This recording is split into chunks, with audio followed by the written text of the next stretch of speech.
గురుగారు, మకర రాశి వారికి ఈ వారం ఏ విధంగా ఉండబోతోంది? మకర రాశి వారికి 5 గ్రహాలు దివ్యంగా యోగిస్తున్నాయమ్మ. తృతీయంలో శుక్ర రాహులు, పంచమంలో గురువు, షష్ఠంలో చంద్ర కుజులు. శ్రేష్టమైన శుభ ఫలితాలు సాధిస్తారు.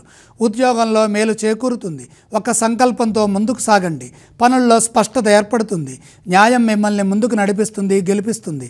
దగ్గర వారి నుండి సహాయ సహకారాలు అందుతాయి. ఎదురు చూస్తున్న పని ఒకటి పూర్తవుతుంది. ప్రశాంత చిత్తంతో నిర్ణయాలు తీసుకొని వాటిని చక్కగా అమలు చేస్తే శుభ ఫలితాలు వస్తాయి. ఏకాగ్రతతో పనులు పూర్తి చేయండి. ఉద్యోగంలో కలిసి వస్తుంది. సాహసోపేతమైన నిర్ణయాలు శుభ భవిష్యత్తుని ప్రసాదిస్తాయి. వ్యాపారంలో శ్రద్ధ పెంచాలి. మీ ధర్మం మిమ్మల్ని ముందుకు నడిపిస్తుంది.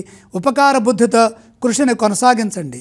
సంతృప్తికరమైన జీవితం లభిస్తుంది. మీ ప్రతిభను నలుగురు గుర్తిస్తారు. తగినన్ని ప్రశంసలు కూడా లభిస్తాయి. ఒక ఆపద నుండి బయటపడతారు.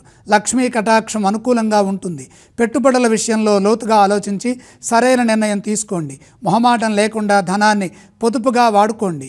మీ నిర్ణయాలను అనుసరించి సిరి సంపదలు పెరుగుతాయి. శుభవార్తలు ఆనందాన్ని ఇస్తాయి. ఈ రాశి వారు ఏ స్తోత్రాన్ని పఠించాలి? మకర రాశి వారు లక్ష్మీ ధ్యానం చేయటం మంచిది. మకర రాశి వారు ఏ ఆలయాలను సందర్శిస్తే శుభ ఫలితాలు కలుగుతాయి?